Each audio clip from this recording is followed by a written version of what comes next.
parts of the country. By far the most important was the capital, Saigon.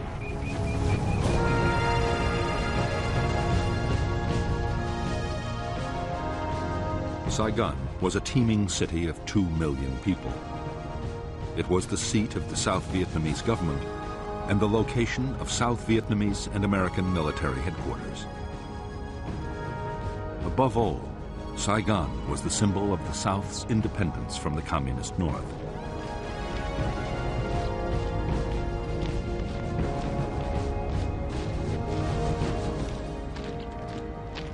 For the commanders of the Viet Cong guerrillas, the capital was the ultimate prize. The tens of thousands of Viet Cong based within 50 miles of Saigon were already drawing a noose tight around the city. Powerful guerrilla units were pushing right up to Saigon's doorstep.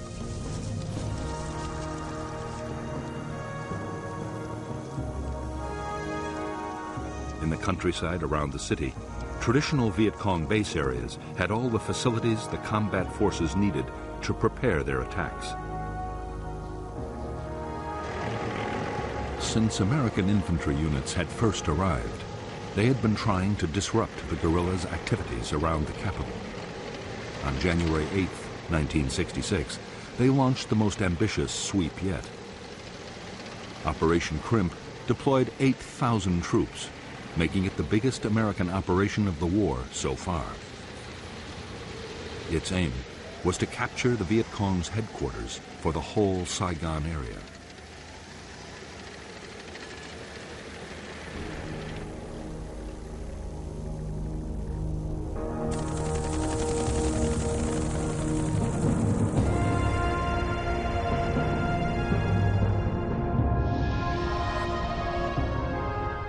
The Viet Cong headquarters for Saigon was believed to be somewhere in the Cu Chi district, the communist stronghold barely 20 miles from the capital.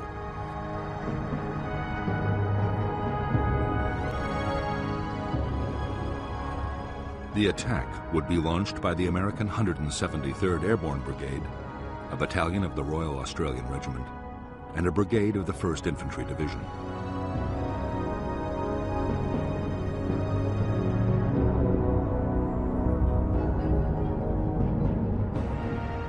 North of Cu Chi town was the disused Phil Hall rubber plantation and the forested area the Americans called the Hobo Woods.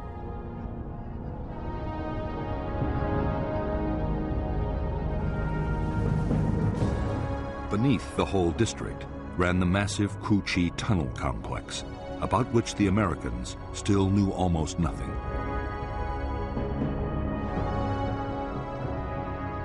In the tunnels were the Viet Cong's Cu Chi military headquarters, a signals intelligence unit, 2 hospitals, the Saigon political office, and the Saigon regional military headquarters, the one the Americans were looking for.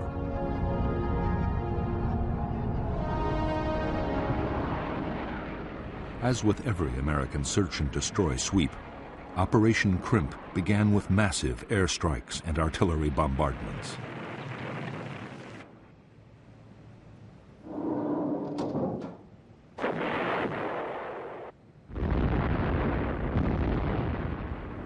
NLF agents had, long before, warned that a big American operation was coming.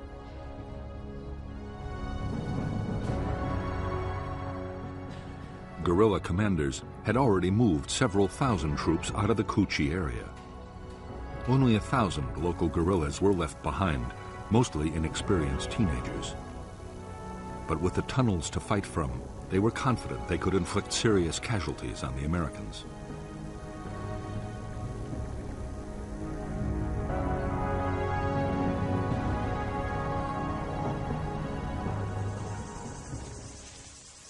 Right from the start, as the Americans attacked into the Hobo Woods, they faced rifle fire, grenades, and booby traps.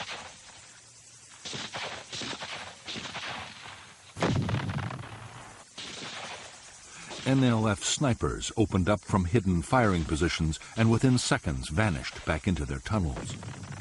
The Americans hardly ever saw the enemy who was firing at them.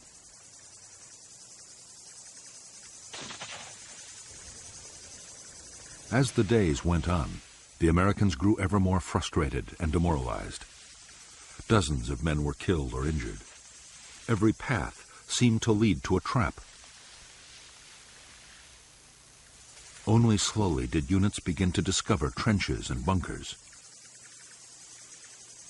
They also found a handful of tunnel entrances. Still, no one had any idea of the sheer scale of the complex beneath their feet.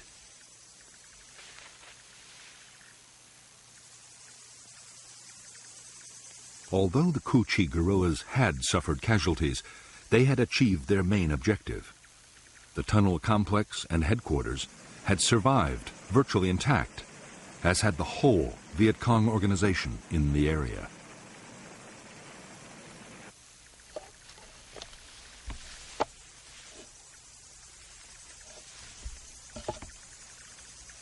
In late January 1966, only a few days after the end of Operation Crimp, troops of the 25th Infantry Division arrived at Cu Chi. Their orders were to secure the area for the 25th's main base.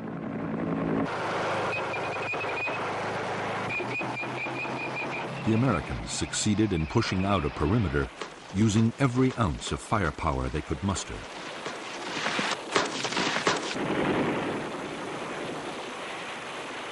But from the first day, they faced constant harassing attacks from the Cu Chi guerrillas.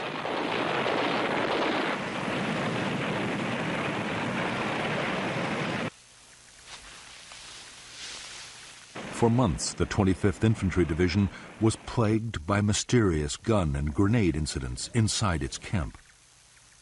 Slowly, to the horror of the Americans, it was discovered they came from tunnels dug under the base itself.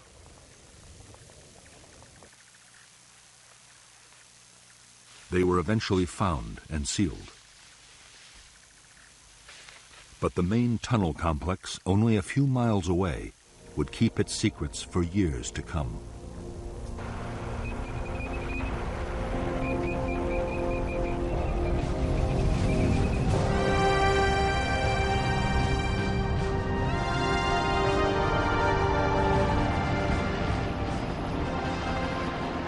In February 1966, the American 1st Infantry Division mounted 4 big search and destroy operations just north of Saigon.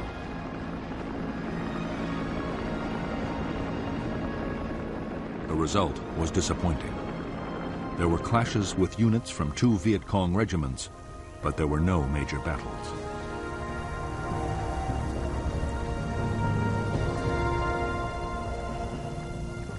What the 1st's commanders wanted was a set-piece fight with the most powerful and dangerous enemy force in the region, the 9th Viet Cong Division. The 9th was made up of veteran regiments and was constantly on the move. The division was now poised to launch its spring offensive.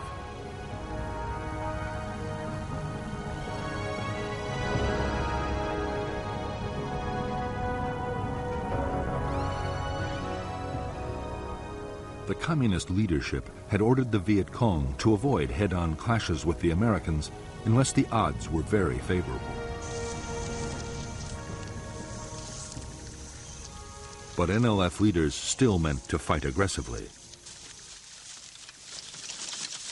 General Tan, the energetic commander of the NLF, strongly believed that the soldier was more important than his weapons.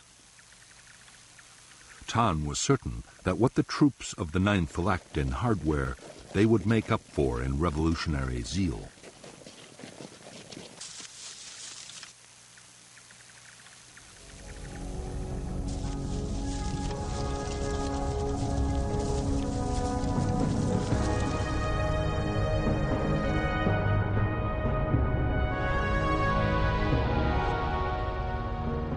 From the 9th Division's bases in War Zone C,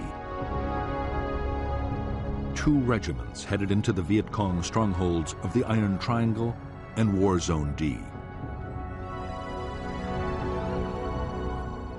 At the same time, the 2nd Brigade of the American 1st Division was pushing into War Zone C,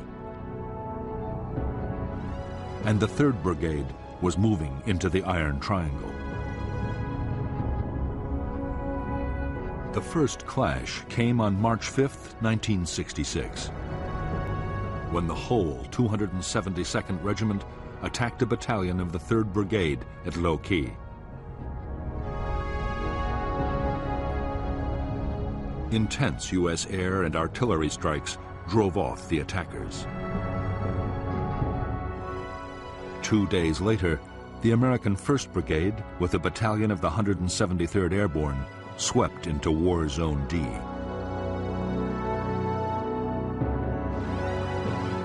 An entire Viet Cong regiment attacked the airborne's positions. Again, devastating U.S. artillery fire turned back the assault.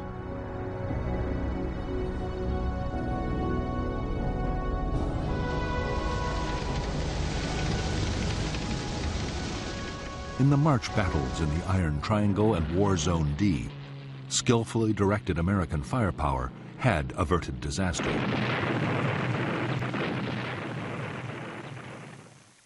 Hundreds of Viet Cong had been killed by artillery and airstrikes. However, to the intense frustration of U.S. commanders, after the fights, the Viet Cong regiments had simply melted away.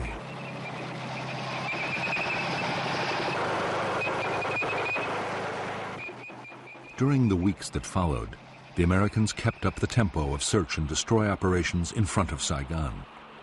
Commanders were determined to make contact with the enemy.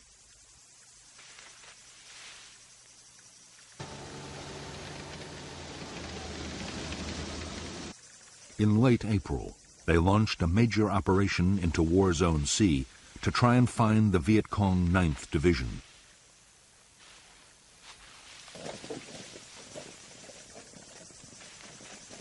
Operation Birmingham lasted for 3 weeks.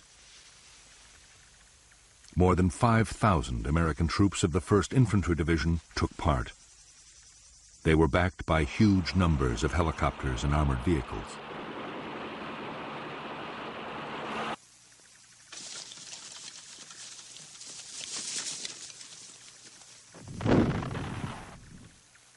Although there were hundreds of vicious small-scale actions fought by platoons and squads on both sides, the big battles the Americans hoped for never did materialize. In 3 weeks, only 100 Viet Cong were killed.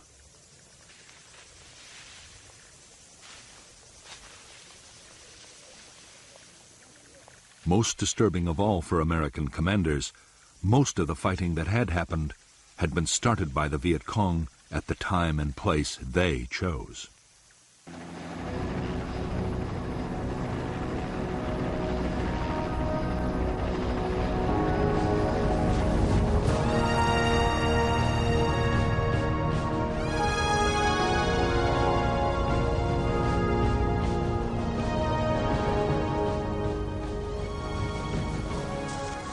From the start, the Vietnamese had followed the 7 principles of guerrilla warfare laid down by the Chinese leader Mao Zedong.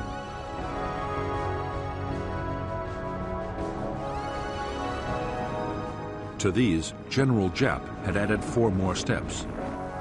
If the enemy advances, we retreat. If he halts, we harass. If he avoids battle, we attack. If he retreats, we follow.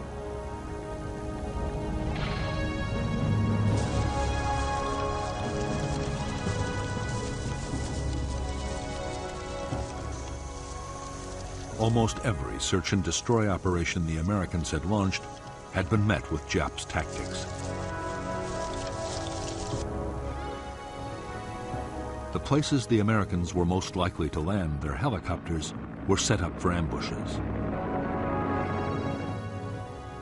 Trails were quickly booby-trapped and mined, and snipers left in place. If the Americans did stumble onto a big NLF unit, the chances were it was occupying prepared fortifications with tunnels, bunkers, and trenches.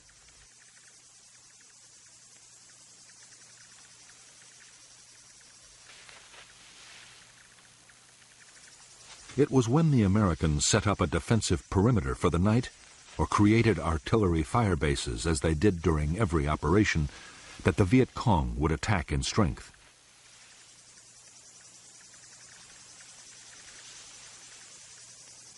Always, the guerrillas had a plan for breaking off the battle if the opposition got too tough.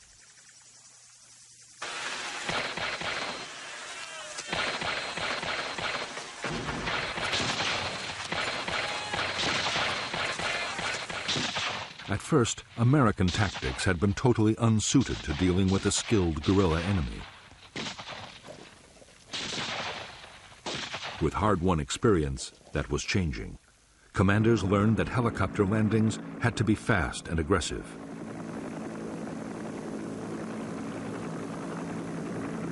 Sergeants taught their men not to bunch up, but to stay spread out. Otherwise, a machine gun or a mortar round could kill several men at once.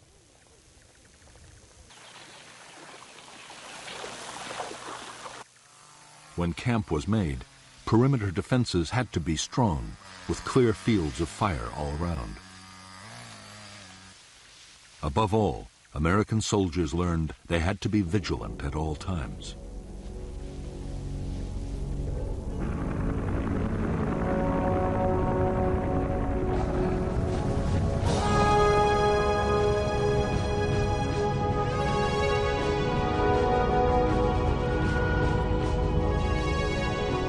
By mid-1966, the U.S. Commander General Westmoreland was getting more and more impatient.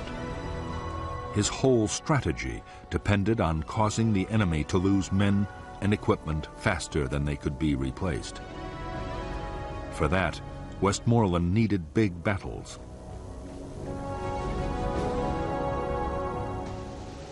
He ordered the 1st Division to make more substantial contact with the Viet Cong. Most of the battles that did happen were started not by the Americans, but by the NLF 9th Division.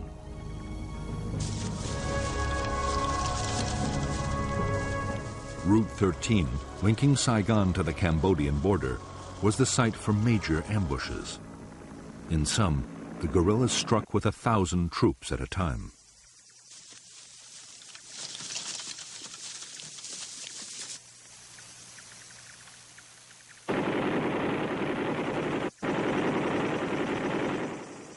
In one attack after another on Route 13, U.S. tanks and armored vehicles were destroyed.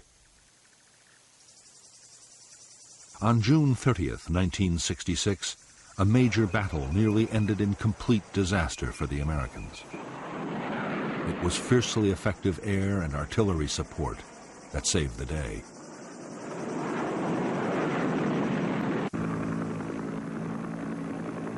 Soon after the battles, the whole NLF 9th Division moved back into its most impenetrable base areas.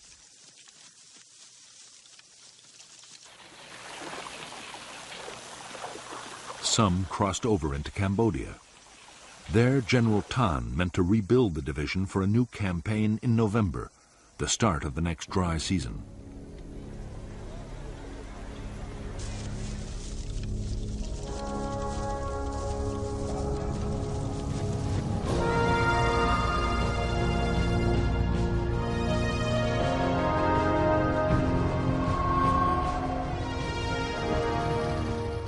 In the past year, the strength of the North Vietnamese regular army inside the South had risen to upwards of 60,000 men.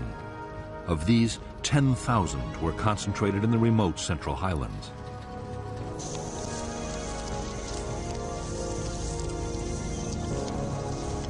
It was this area that General Giap, the North Vietnamese army commander, saw as a killing zone, a battlefield on which enormous casualties could be inflicted on the enemy.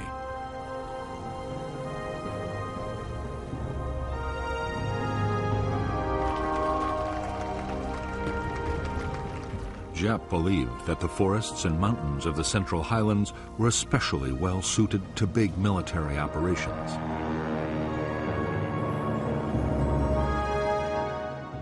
Whole regiments could be hidden, and the highland weather could be relied on to disrupt American air power. the troops would also be close to supplies and reinforcements across the Cambodian border.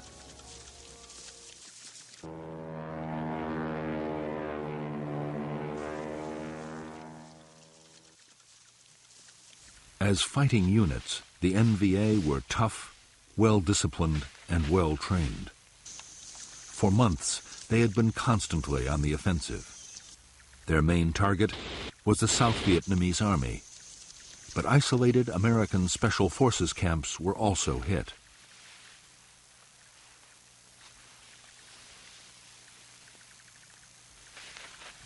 Increasingly, attacks were carried out by units up to 2,000 strong.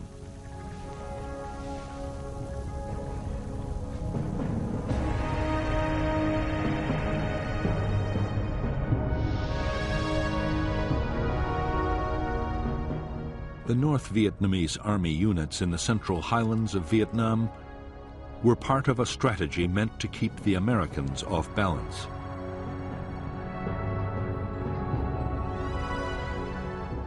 There were powerful NVA divisions on the demilitarized zone, separating North and South Vietnam.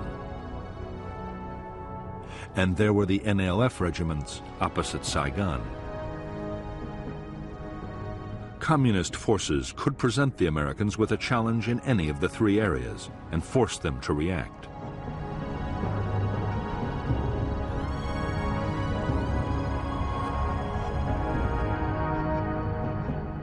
By the middle of 1966, North Vietnamese units crossing the demilitarized zone had successfully drawn the U.S. Marines north.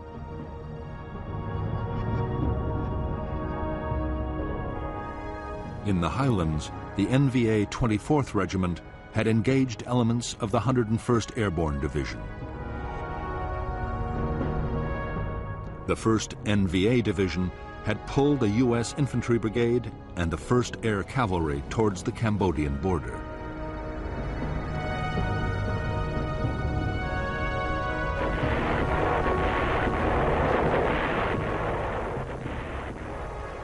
The Americans in the Central Highlands did succeed in inflicting thousands of casualties on the North Vietnamese Army. But in some of the most arduous fighting country in Vietnam, the Americans found it impossible to trap large enemy units.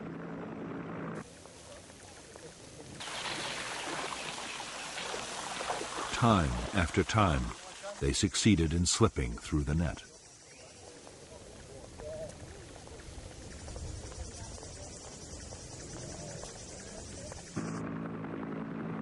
Although the American military were killing 5 North Vietnamese soldiers for every one of their own losses, Northern commanders were still confident. General Giap was sure that his forces could stay on the offensive and take heavy casualties as long as there were no dramatic defeats. The manpower potential of North Vietnam had barely been tapped.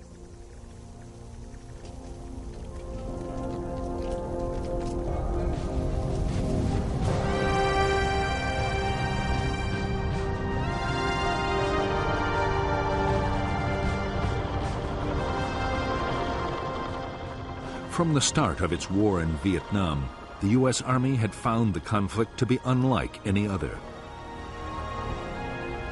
As Viet Cong attacks proved every day, there was no front line. Each side controlled only the territory immediately around its positions or its bases. The Army was calling it area war.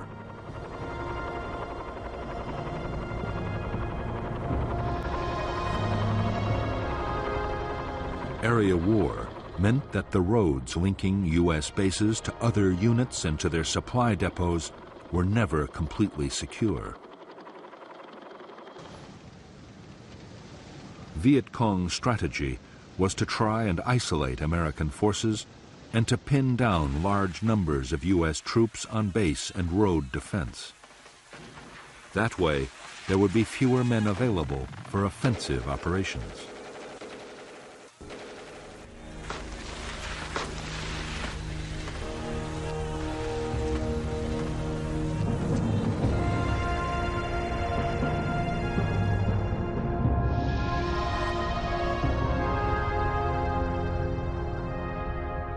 The supply lifelines for the 25th and the 1st U.S. Infantry Divisions were the roads linking their major bases to Saigon, Bien Hoa Air Base, and Long Binh, the biggest supply depot in Vietnam.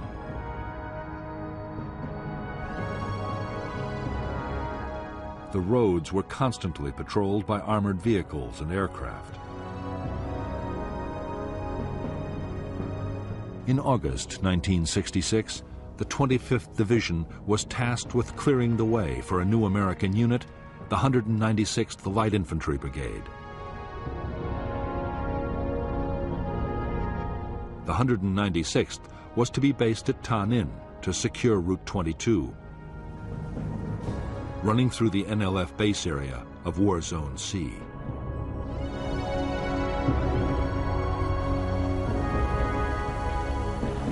By October 1966, the NLF 9th Division had almost recovered from the battles of the previous July. Its losses in men and equipment had been replaced by supplies and reinforcements sent down the Ho Chi Minh Trail from North Vietnam.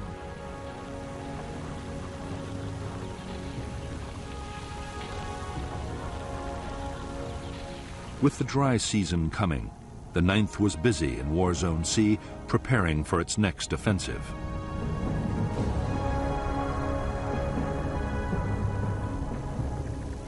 The renewed activity of the 9th Division did not pass unnoticed by the Americans. Special Forces units mounted an intense reconnaissance effort deep inside Viet Cong territory. The reports they brought back seemed to show that the 9th's next target might be the Special Forces' own base camp, northeast of Tay Ninh City.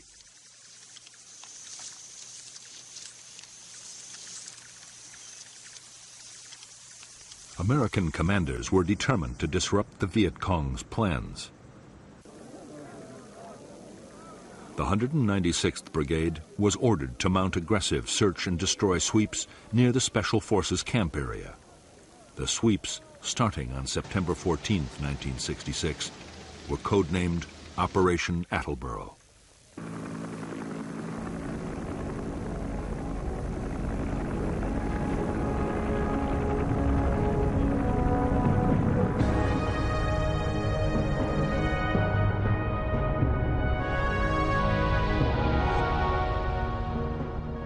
Operation Attleboro was launched by the 196th Light Infantry Brigade together with 22,000 South Vietnamese soldiers and GIs from the 1st, 4th, and 25th Infantry Divisions. Almost at once, huge supply caches belonging to the NLF 9th Division were found by the Americans south of the Michelin rubber plantation. It was believed the NLF were somewhere between the plantation and the American Special Forces base at Suy Da.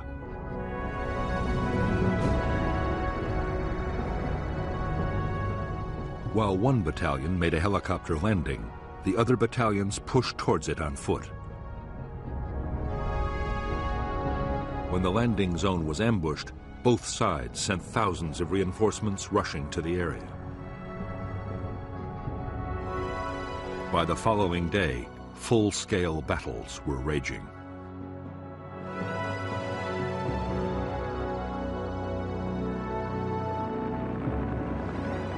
In the first days of Operation Attleboro, almost every fresh American unit sent in was ambushed.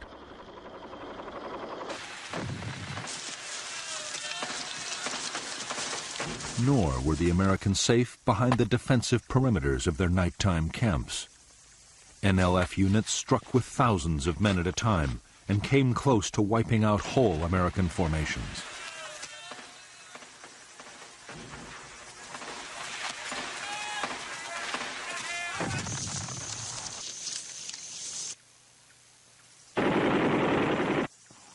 It was intense air and artillery support that, in the end, as in so many battles, saved the Americans from disaster.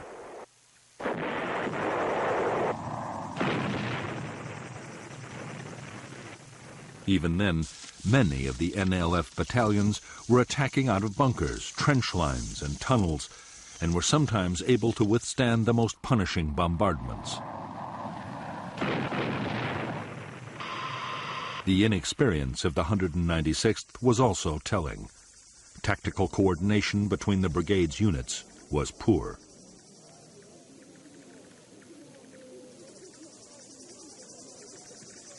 Although the situation was desperate, American commanders in Saigon also saw a major opportunity. Attleboro might be a chance to fight the kind of big battle they had been looking for.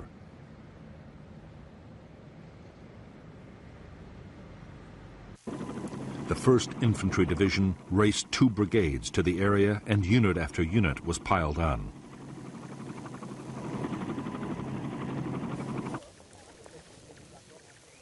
The 11th Armored Cavalry Regiment, only just arrived in Vietnam, was also thrown into the battle. Within days, there were 22,000 American troops in the Attleboro area.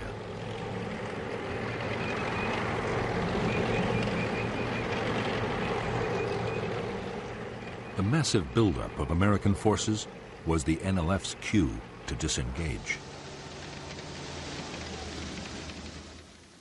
Although fierce firefights continued wherever the two sides came into contact, the 9th Division began to withdraw. Its big units broke down into smaller groups and slipped away towards Cambodia, where the Americans were forbidden to follow.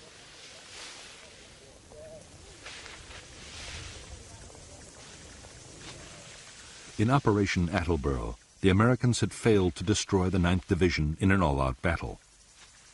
On the other hand, in 6 weeks, more than 1,000 NLF had been killed, for the loss of 155 American dead and fewer than 800 wounded.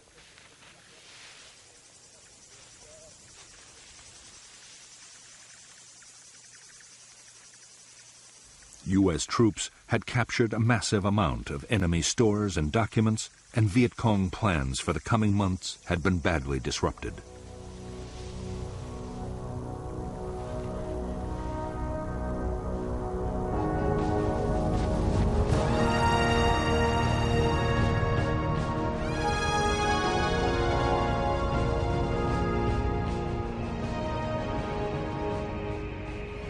By the end of 1966, American forces in Vietnam had grown to 385,000 men, plus another 60,000 sailors off Vietnam shores.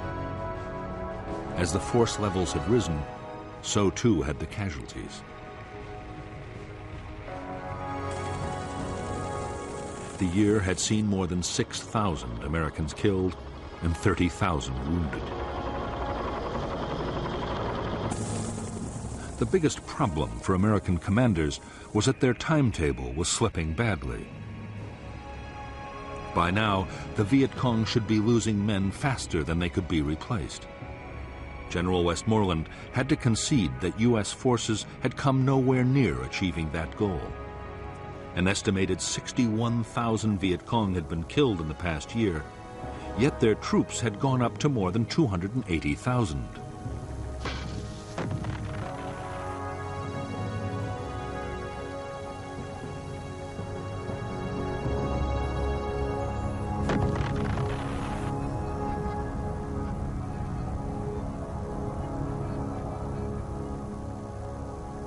Part of the problem was that the American bombing campaign against North Vietnam and its supply routes to the south was still failing. More men and materials were reaching the guerrillas than ever before.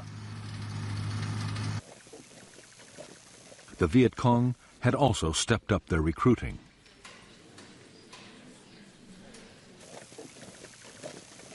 There was one cause for optimism on the American side. Operation Attleboro had seemed to show the Viet Cong would fight if their base areas were threatened.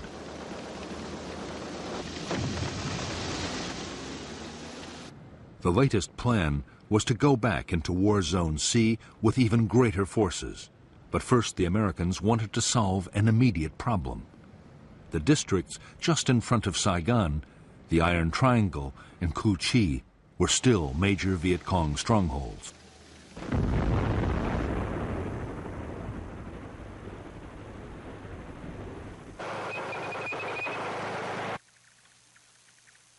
The American plan was to attack into the Iron Triangle with more than 2 divisions.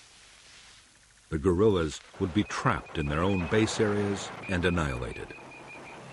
At the same time, another attempt would be made to capture the Viet Cong Saigon military headquarters. The whole area would then be systematically destroyed.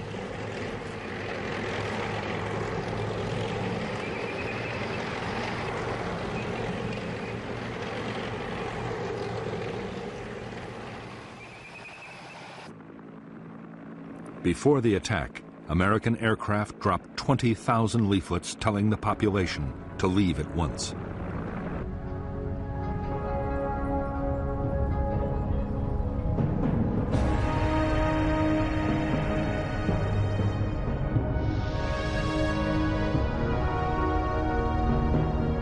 The Iron Triangle was an area of 60 square miles lying between the Saigon River and Route 13, with the village of Ben Suc on its western side.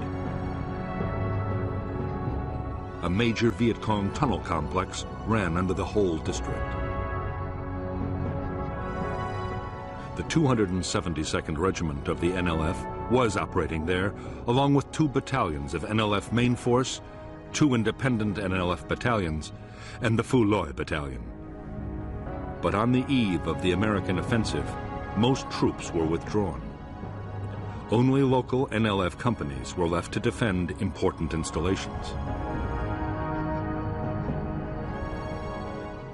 The American plan for Operation Cedar Falls was that the 25th Infantry Division and other units would occupy blocking positions on the western side of the Saigon River, forming an anvil.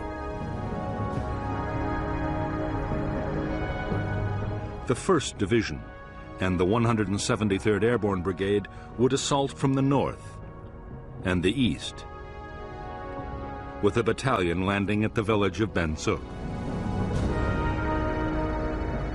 Meanwhile, the 11th Armored Cavalry Regiment would act as the hammer, smashing through the center of the triangle.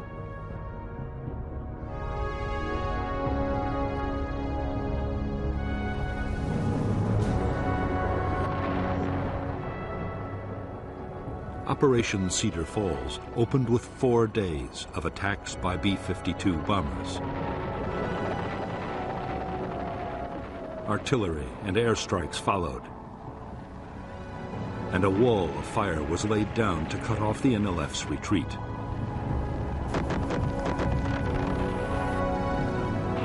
On January 8, 1967, 16,000 U.S. and 14,000 South Vietnamese Army troops moved out of their bases in fleets of helicopters, armored personnel carriers, trucks, and boats.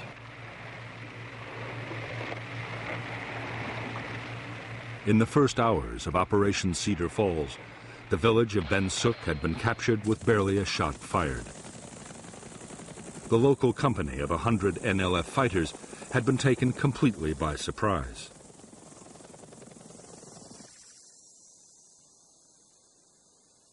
As the village's 6,000 inhabitants were rounded up for interrogation, bulldozers began to level every building in sight.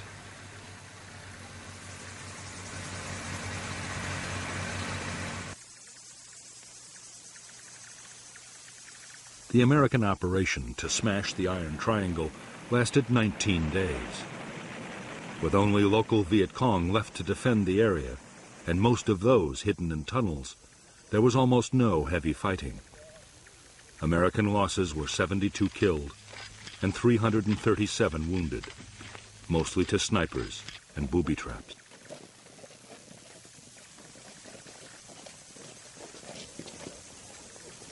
In Ben Suc and in the Tan Dien forest, the Americans uncovered dozens of tunnel entrances. By now, they were better prepared. Specialists, known as tunnel rats, had trained to go down tunnels and explore.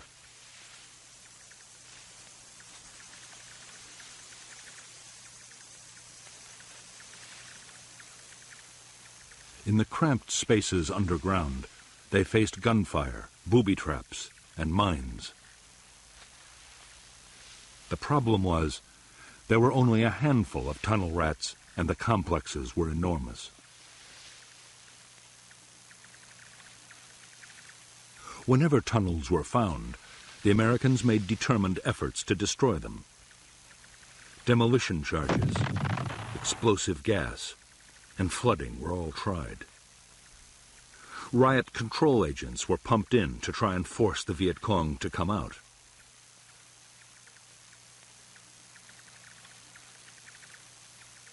Nothing really worked. The tunnels were designed so that neither gas nor water could penetrate far.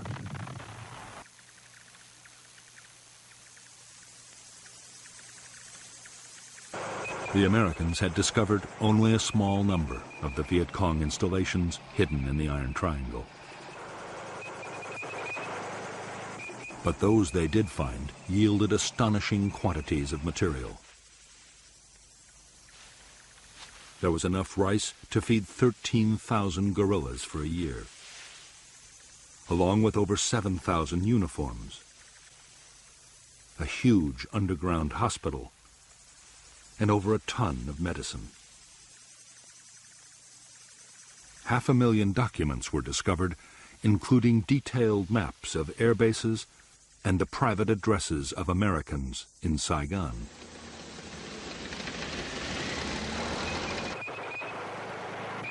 Some U.S. commanders immediately hailed Cedar Falls as a major success. Westmoreland was much more cautious. The main NLF military headquarters had not been found. Neither had any sizable enemy unit been brought to battle and destroyed.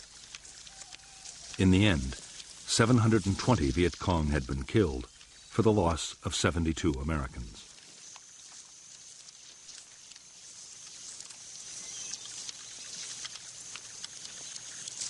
One aim of Operation Cedar Falls was achieved. The Iron Triangle was completely and utterly destroyed. After its inhabitants were moved out to refugee camps, the district was turned into an uninhabitable wasteland. Huge Rome plows cut 20-foot wide avenues crisscrossing the forest to make any movement instantly visible from the air.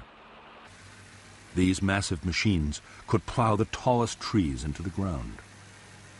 60 square miles of forest near Saigon were plowed under in the Iron Triangle. Afterwards, Operation Ranch Hand aircraft sprayed lethal defoliants to destroy the jungle cover and make it impossible to grow crops.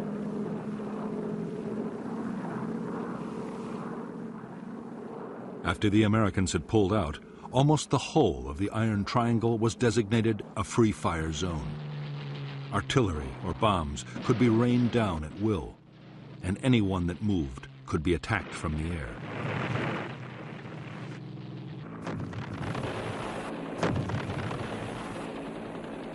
Yet to the astonishment of the Americans, within weeks of Operation Cedar Falls, the Viet Cong were active again in the Iron Triangle.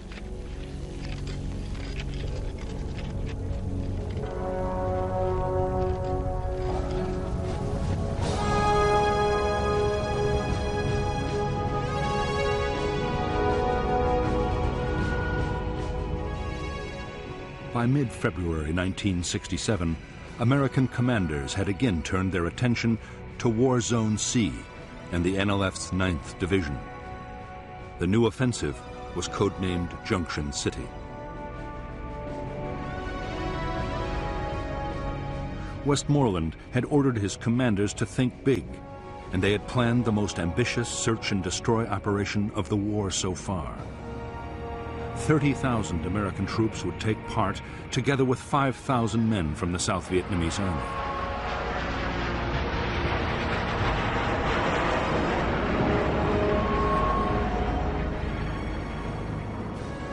The main targets of Operation Junction City were the Viet Cong's biggest base areas and their main military headquarters for South Vietnam.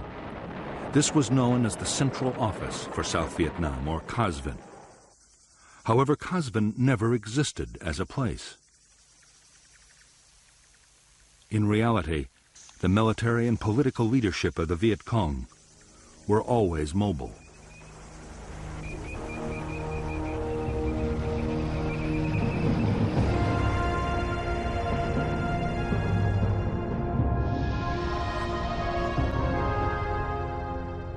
The Viet Cong base areas of War Zone C held the 9th Division's 3 regiments, a regiment of the NLF's new 5th Division, and 2 North Vietnamese Army regiments, altogether more than 10,000 troops.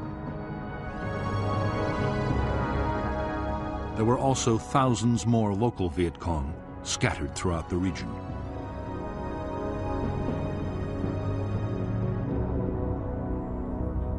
Operation Junction City called for 2 American brigades to block the Viet Cong's escape to the west over the Cambodian border.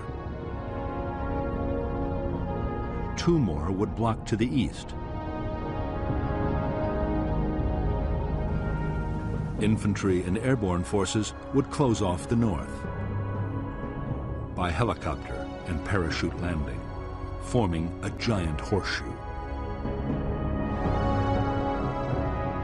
Armored cavalry and infantry brigades would then sweep northwards, overrunning all enemy units in their path.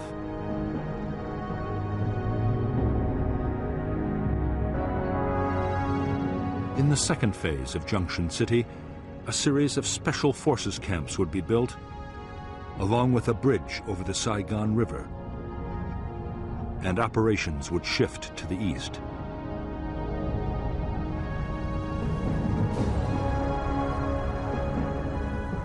By February 21st, 1967, the Americans were ready to launch Junction City. The blocking forces to the west and the east were in place.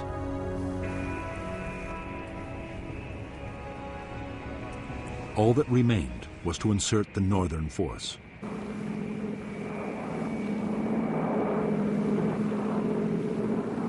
In one of the largest air-mobile assaults ever, 240 helicopters swept over Ta Ninh province. Fighter bombers and helicopter gunships hammered the landing zones.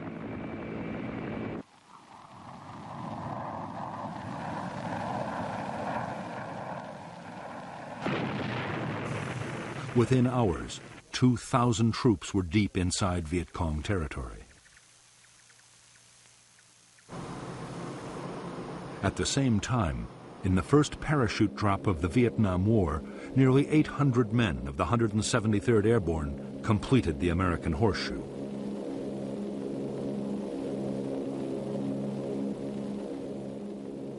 The day after the massed air-mobile landings, infantry and mechanized units began pushing north into the Horseshoe.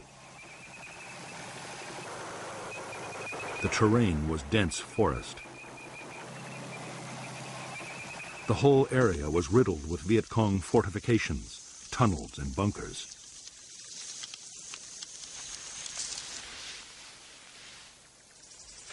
Although there were scattered firefights, and the Americans lost men to snipers and booby traps, there were few big actions.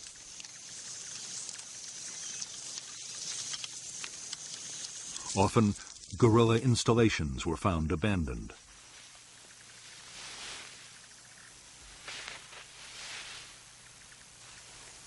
The battles that did happen were started by the Viet Cong.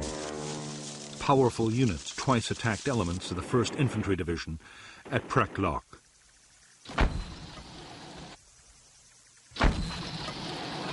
Furious American bombing and artillery fire drove off the assaults.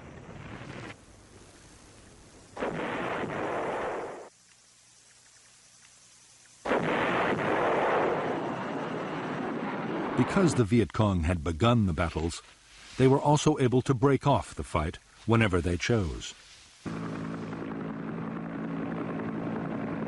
Nor were the American blocking forces able to trap them and make them fight. The dense vegetation meant the guerrilla battalions could break down into platoons and filter through American lines. By now, the Viet Cong military leadership the Americans were searching for had also slipped away, across the border into neutral Cambodia.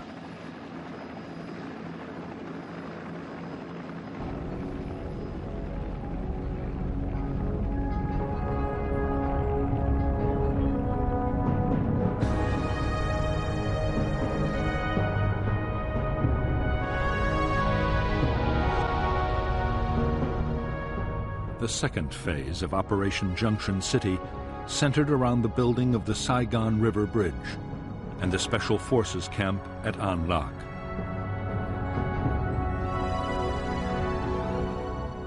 Convoys of trucks shuttled up and down Route 13 with building materials.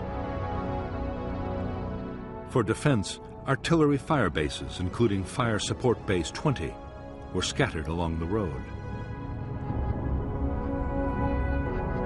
Firebase Gold and Landing Zone George were created for search and destroy sweeps.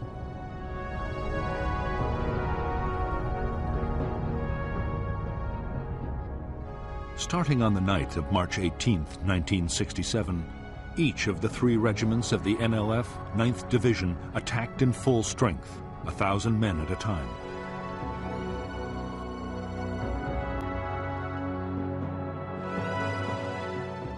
Each attack was driven off by overwhelming American air and artillery fire.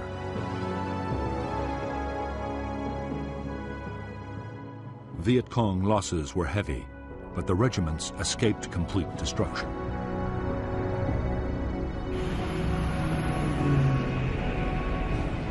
Operation Junction City lasted 72 days. By its end in May 1967, this operation, coupled with the Cedar Falls offensive, had cost 282 American lives and 1,500 wounded. Nearly 3,000 Viet Cong had been killed. Guerrilla bases had also been overrun and installations destroyed. American troops had captured large quantities of stores, equipment, and weapons.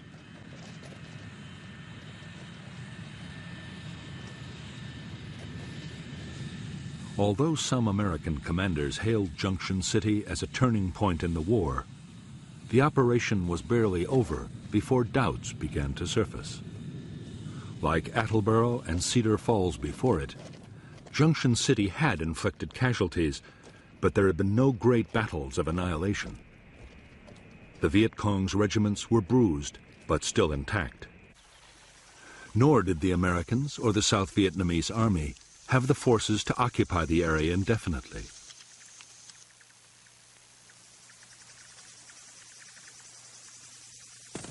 As soon as they had gone, the Viet Cong regiments returned to rebuild their base areas and reclaim War Zone C.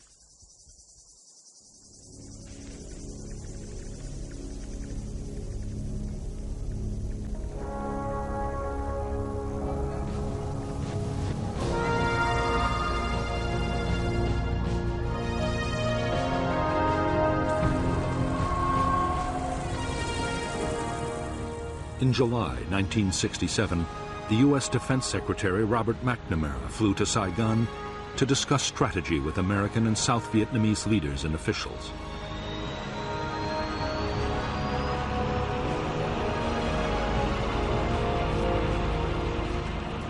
By now, the Viet Cong's big units were supposed to be smashed. Instead, Viet Cong numbers were still growing, and there was no sign the enemy was about to give up the fight.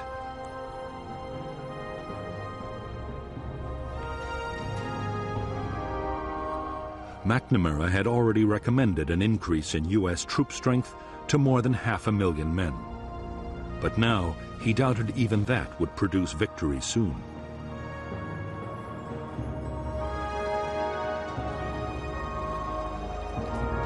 Back in Washington, McNamara advised President Johnson to plan for a long war in Vietnam. There should be less emphasis on battlefield victories. More attention should be paid to long-term measures, like helping the South Vietnamese government win control of the villages.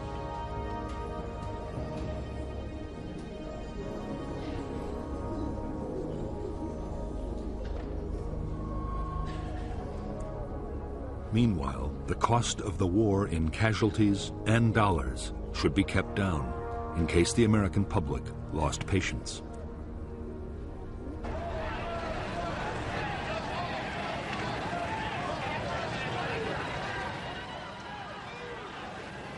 In the summer of 1967, just as the Americans resigned themselves to a long war, the Vietnamese communists changed their strategy. For 2 years, the Viet Cong had been patient, content to inflict casualties and keep on fighting. Now, they meant to risk an all-out offensive. In 1968, they planned to leave their tunnels and bunkers and win the war in open battle.